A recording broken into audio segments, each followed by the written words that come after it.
बच्चों, कक्षा 7 पुस्तक बसंत और पाठ का नाम है चिड़िया की बच्ची। 9वां पाठ है बेटा ये आप लोगों के लिए। और इसके लेखक हैं जैनेन्द्र कुमार। इसकी कहानी का सारांश हम आपको बता देते हैं जिससे आपको समझने में आसानी हो। माधव दास एक धनी व्यक्ति है। उसने आलीशान कोठी बनवाई है। उसके सामने सुंदर बगीचा लगवाया है। वे कला के प्रेमी हैं। उनमें कोई बुरी आदत नहीं है। उनके पास बहुत खाली समय रहता है। अक्सर शाम के समय वे बाहर चबूतरे पर तख्त डलवा के मसनद के सहारे गलीचे पे बैठ के प्रकृति की छटा निहारते हैं। ऐसे ही एक शाम उन्होंने एक नन्ही चिड़िया को अपने बगीचे में लगे गुलाब की डाली पर आके बैठते देखा। वह चिड़िया बहुत सुंदर थी। माधवदास की सत्ता से बेखबर वह प्रसन्नता से फुदक रही थी और प्यारी प्यारी आवाजें निकाल रही थी। माधवदास को चिड़िया की मनमानी और स्वच्छंदता बड़ी लुभावनी लगी। थोड़ी देर तक उसे देखते रहने के बाद उन्होंने चिड़िया से कहा कि यह बगीचा उन्होंने उसी के लिए बनवाया है। उसके बिना यह सूना है। वह जब चाहे यहाँ बेधड़क आ सकती है। माधवदास की बात सुन के चिड़िया घबरा जाती है। वह कहती है उसे पता नहीं था यह बगीचा उनका है।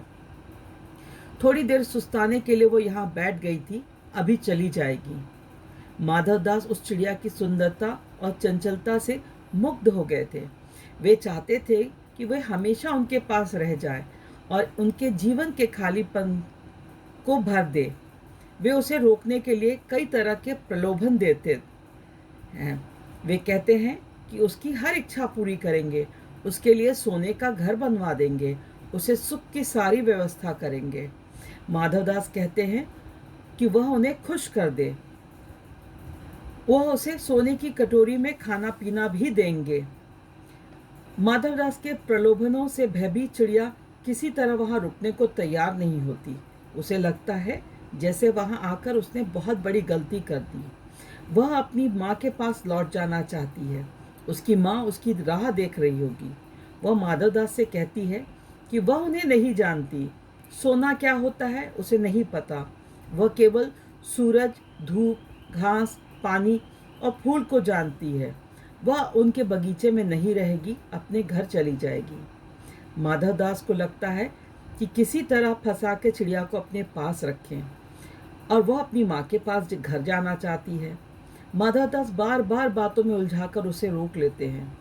इसी बीच माधवदास एक बटन दबा देते हैं जिसकी आवाज से एक नौकर दौड़ा आता है। माधवदास ने इशारे से उसे चिड़िया को पकड़ने को कहा। चिड़िया की इन बातों से अनजान थी। बड़ी चतुराई से माधवदास ने उसे अपनी बातों में फंसा लिया था। वह उससे पूछ रहे थे कि वह उसके कितने भाई बहन हैं। वह जाना चाहती है तो जाए, कल आने का वादा कर ले। इसी बीच उन्होंने अपने नौकर को इशारा किया उसे पकड़ने के लिए। अचानक चिड़िया ने किसी कठोर स्पर्श को महसूस किया। वह चीख मारकर चिल्लाई और एकदम से उड़ी। सेठ का नौकर उसे पकड़ ना सका। चिड़िया एक सांस में उड़ती हुई अपनी माँ के पास पहुंची और उसकी गोद में गिरकर सुबकने लगी। माँ के पूछने पर कुछ बता न सकी। बड़ी देर तक चिड़िया की माँ ने उसे ढाढ़स बंधाया, पर वह माँ की छाती से चिपककर सो गई, ऐसे जैसे कभी पलक खोलेगी ही नहीं, क्योंकि वह बहुत डर गई थी। बस।